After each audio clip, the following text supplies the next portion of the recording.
خب آره، ببین تو این ویدیو هم با استفاده از حالا سبکای مختلف تحلیلی اومدیم به صورت خلاصه و مفید بهترین نواحی برای خرید فروش ارزهای معروف بازار رو در جهت کسب سود بیشتر مشخص کردیم.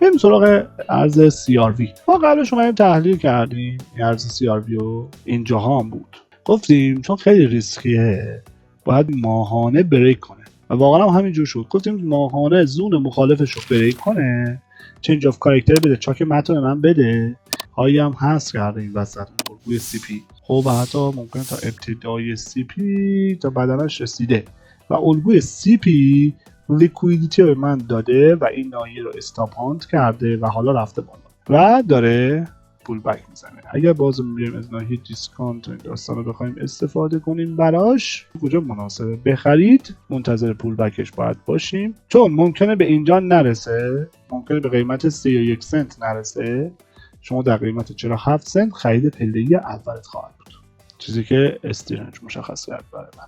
47 سنت تو 114، 47 سنت تو 115، واقعا 48 سنت خرید پله‌ای اولت خواهد بود. اگر اومد به این ناحیه، ببین دیگه الان QM هم برای من به وجود آورده.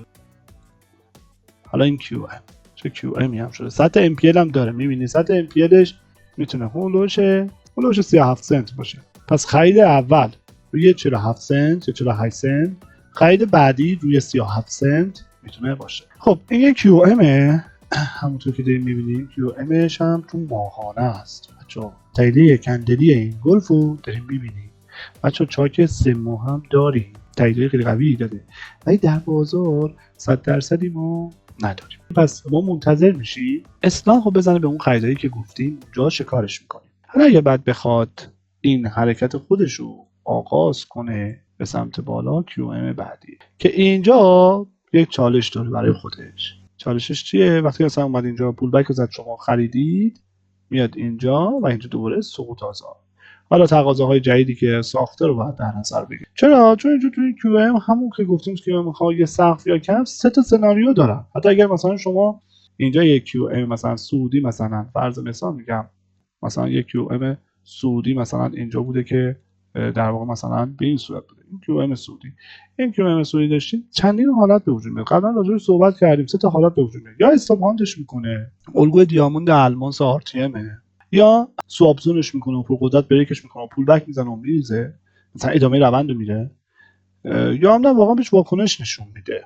چون تازه است باید بیشتر احتمالی که واکنش بهش نشون بده رو در نظر داشته باشیم و اصلا این یک سپلای زون هم هست و میتونه به ما کمک کنه. و اصلا ما اینجا واگرایی ها هم میبینید که داریم، یه شیب صعودیه به سمت بالا، اینجا هم یه شیب نزولیه. پس بعد من انتظار داشته باشم که به قیمت در واقع مثلا $3.65 رسید.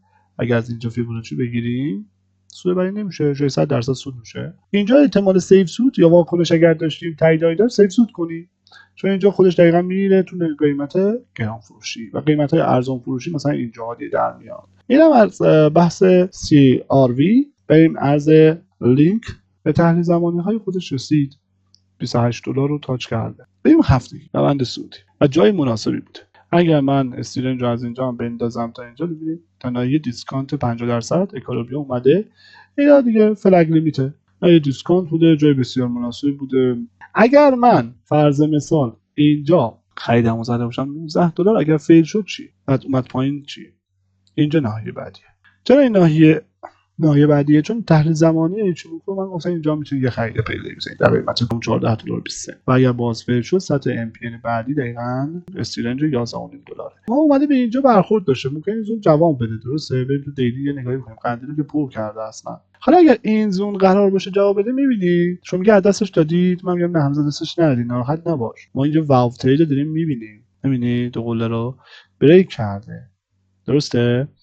بعد از توی کموی سبز هم رفته، میتونه بیاد پایین‌تر، از کموی قرمز خارج. اینم در نظر بگیریم. اینجا یک زون QM وار هم در واقع داریم. پس اگر رسید به قیمت $20.52 یا $20.53 یا 20 شما خرید پیری خودتون رو مجازید بزنید. آقا مثلا من همون $100 دارم، $10 که صحبتشو کردم، اومد و اینجا جواب نداد، اینا استاپ هاند کرد، ممکن بره بالا یا ممکن نه ادامه بده دیگه. به همون لول هایی که ما گفتیم رسید اونجا باید در نظرش بگیرید. من اگر بخوام سختش کنم توی مثلا خریدای دیسکانت، ممکنه شما خیلی فرصت ها رو از دست بدید. فومو براشون میداره و میگن که نه الان باید بخر، فقط بخر. مثلا که ناحیه دیسکانت و اکسپنسیو رو در نظر نمیگیرن و تعصب دارن، متاسفانه انگار اصلا به سایکل بیاریش هیچ اعتقادی ندارن. رفیق اگه تا اینجای کار برات مفید بود ممنون میشم بابت لایک، سابسکرایب و کامنتت. استیلنج رو اول در نظر میگیرم، پایین‌ترین ناحیه رو در نظر میگیرم.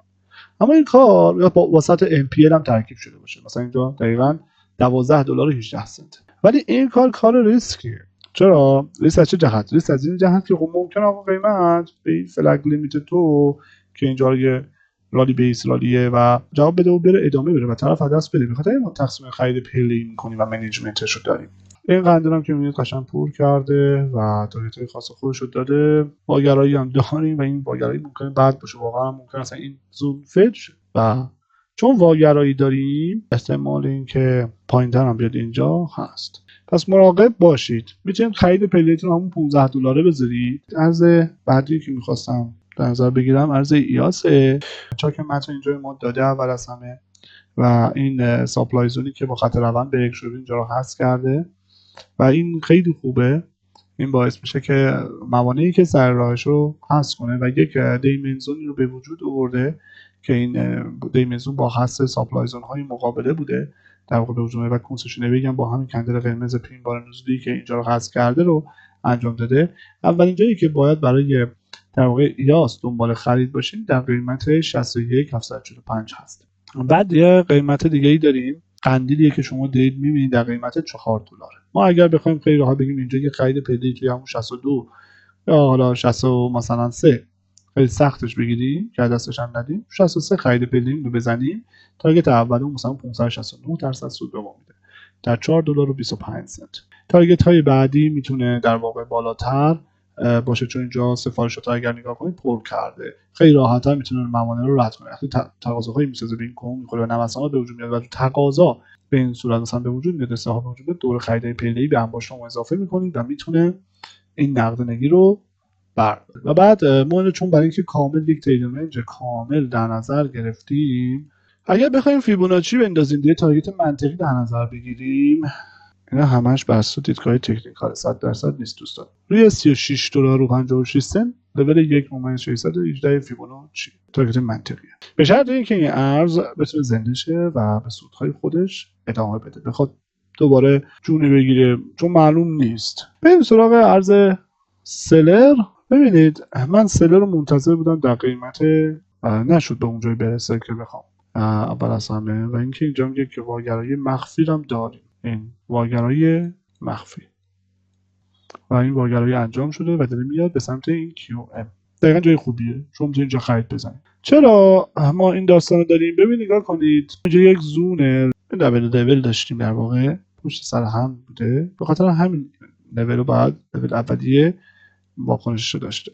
اگر از شادوهاش بگیریم شادوهای کندل بیسین بگیریم خب اگر ما استیلنجمون هم بندازیم نایای دیسکانت همون داستانی شد که برای فالکون هم گفتیم. یه خرید پله‌ای اومدیم اینجا زدیم، حتی ممکن بوده اینجا هم یه خرید پله‌ای زده باشیم دوتا تا اینجا شده، ولی بعد دیدیم روند کلا نزولی شده، سقف‌ها و کف‌های پایین‌تر و حتی خط روند آلفونسو هم کشیدیم. بعد به این نتیجه رسیدیم که خب میتونه اینجا نقدینگی باشه چون اینا فرش و اورجینال نیستن و تارگت آخری که برای خرید پله‌ای بعدی داشتیم دقیقاً همینجا بوده توی هفتگی. در صورتی که اینجا بین راهش که دوباره یک الگوی فالینگ ویج داده و حتی خط روند آلفونسو داده، اینجا هم خرید پله‌ای بعدی رو داشتیم، خرید سوم و دوباره اینجا هم خرید چهارم.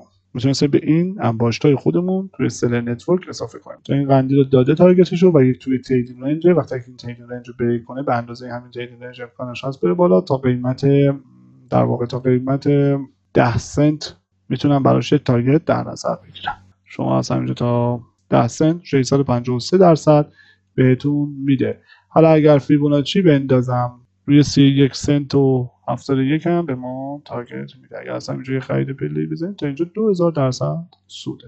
لول فیبوناچی لول منطقی. اگر حالا اگر این قرار باشه تحلیل ما درست در بیاد، قرار باشه از همینجا صعود کنه، نخواد دوره به اون تقاضای پایین‌تر بره، بخواد مثلا این رنج پرقدرت بریک کنه تا میدلاین اول 2823 که همون لول فیبوناچی 1.618 بود. بریم عرض دیپ به درخواستی یه سری دوستان بود توی کامنت خوندم. اگر اون موقعی که مثلا به ناحیه دیسکانت زیر لول 50% رسیده بود، ما اینجا یک رالی بیس رالی داشتیم که سقف تاریخی زده و کنسشن ویش رو با این کندل داده بوده و تایید شده بوده. میتونستیم مثلا تو قیمت دقیقاً روی خود بیسینگ در چه قیمتی هست، در قیمت مثلا 18 سنت شما میتونید اوردر خرید بزنید، یه خرید پله‌ای بزنید، ممکن بره بالا، ادامه روند بره، ما فیبوناچی باهاش میکشیم بالا. در کل ما گفتیم آقا دنبال این نیستیم که هیجانی میخوایم ارز دیپو به سبد اضافه کنیم. برای این کار من این ناحیه 10 سنت و حالا یه ناحیه اینجا در نظر دارم. چرا؟ چون دیدم آقا اگر قیمت بخواد دوباره برگرده، اولا پایین‌تر از اینجا میاد پایین‌تر اینجا، چون تا اینجا سفارش‌ها رو مصرف کرده. اگر بخواد برگرده، پس اگه بخواد برگرده میاد پایین‌تر از این قیمت ها، تو 17 سنت 16 سنت دادم چنده کنیم دقیق ببینی. خب همون 17 سنت سفارش‌های بیشتر میشه اینجا. شادو رو داریم می‌بینید استاپ هانتینگ کرده روی مثلا 14 سنته. پس من اگر بخوام دنبال خریدهای پله‌ای باشم برای این ارز در قیمت 14 سنت اینجا که زیر لول 50% و نهایت قیمت خرید پله‌ای بعدی اگر فیل شد و این سفارش جواب نداد، در خرید 10 سنت هست یا بگیم 11 سنت روندش کنید. و اگر اصلا همه اینا فیل شد دیگه نباید اضافه کنید، چون احتمال اینکه ریسک باشه حتی از دستم بره هست. اون دیگه اصلا با منتظر بمونیم چه اتفاقی میخواد براش بیفته. آیا به فکر نابودیه، به فکر اینکه خیلی بره پایین‌تر، آیا اونجاها مثلا دوباره واو ترید به من میده، یه چنج اف کاراکتر میده و کیو ام میسازه و تغییر روند میده و چنل بریک میکنه؟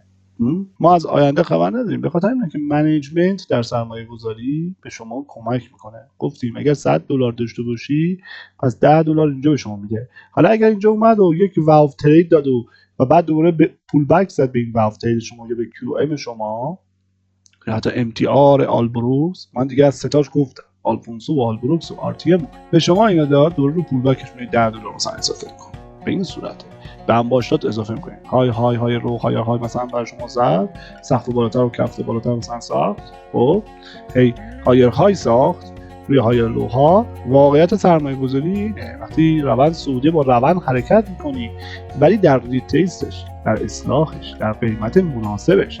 پس این ارزو شما یا دیپ بوک هم بهش میگن، بحث اینه که تعدادش زیاده نیست، بحث اینه که این ماکسیمم سپلای داشت به نظر من خوبه.